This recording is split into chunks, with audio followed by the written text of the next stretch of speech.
Now, for months, the Ingraham Angle has been ahead of the curve when it comes to COVID and the potential mitigation efforts that have followed.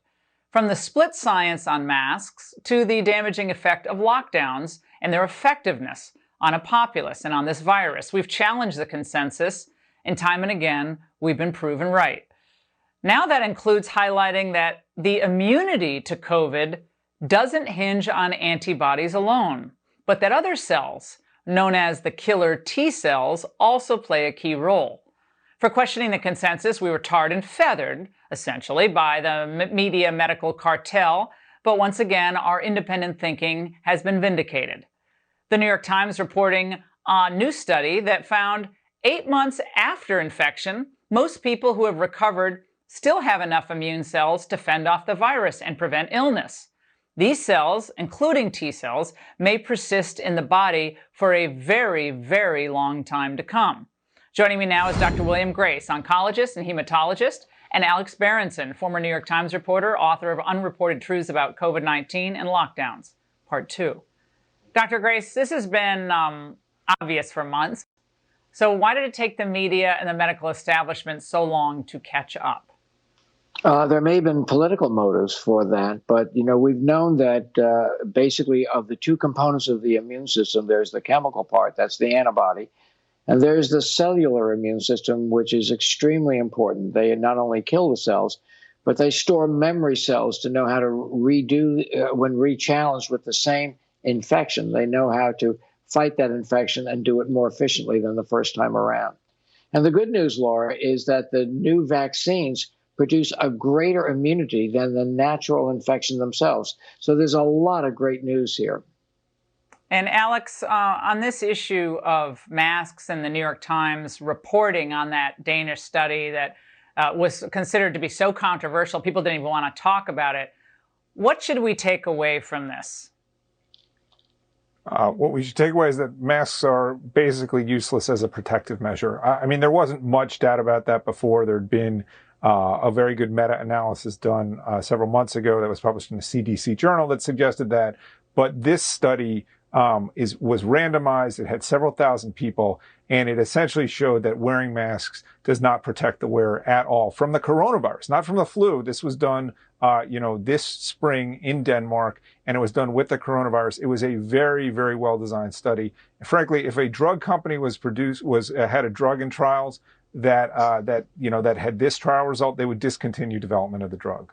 There's just no evidence that masks protect the wearer. Now, we can discuss this other issue of source control. We can discuss my mask protects you. There's not very good evidence for that, but that's much harder to test in a big randomized trial.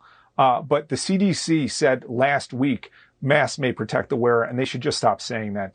There's no evidence for that. I mean, Dr. Grace, this is just wild. I mean, you can't go anywhere in the United States without people in masks. You don't know how long they've been wearing them, whether they were, supposed to be disposable and they've been wearing them for a week.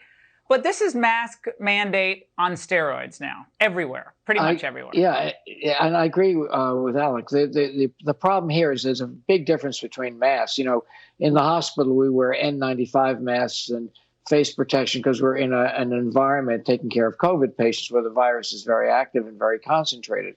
But when you get out into the public, people wear neckwear and fashionable masks. And these have been shown to be less than 1/100th as effective as the N95 mask. The N95 mask is not something you can wear all day. It's an awful thing to have to wear. But we put up with it because of the risks. But what you see out in that are the fashionable things people are wearing now offer very little, if any, protection at all. No, and Alex, really quickly, like the Twitter scolds are tweeting today saying, "Oh well, we've said it only protects. It's for others, not for you." But so if the virus can't get through to you, there's not really evidence of that. That's right. Why would you think this works one way and not the other? Now, there's a lot of complicated mechanistic stuff here, but the fact is, the doctor is right. N95s, and they are completely different species. And that's been, you can demonstrate that 100 different ways. But the mask, the cloth mask, or even the surgical mask that the CDC recommends, this Danish study just puts the end to this. Yeah, then they had the Marine. Yeah, we had the Marine quarantine survey as well that showed that Marines who were in the clearest lockdown, they still got it with masks and social distancing. I mean, that was even more, to me, that was even more devastating on both fronts. That's right. Let me get into what de Blasio is saying about schools. This was today. He announced that the schools in New York would be closing. Watch. We do need to close our schools for the coming days. We set a very clear standard, and we need to stick to that standard. Our teams have been talking throughout the morning on exactly what it would take to come back and bring our schools back quickly, and it will be a higher standard. I want that to be clear. We have a stringent health and safety standard right now. We're going to have to raise that up even higher to be able to bring our schools back. Dr. Grace, there's no science here. This is just wrecking ball to our young people. I am so outraged by this. The testing of the kids, the positivity rate was like 0.23% as of Monday. This is insanity. And it's also interfering with herd immunity, which is very important in the successful conquering of this virus and returning to normal. Alex, on schools, you've been such an outspoken critic of these closures. Final thoughts on this? I mean, it's disgusting. It's disgusting. It's punishing children for a virus that they are effectively at no risk from. I'm not sure why we're doing this except to placate teachers' unions. And, you know, many jurisdictions now are talking about no schools through at least April.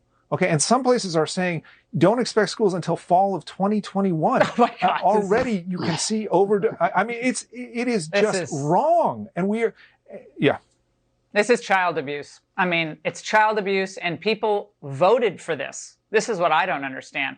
Parents, if you voted for the Democrats, this is what you voted for. This is absolute insanity. Gentlemen, I don't want to grandstand over you. Thank you, though, so much.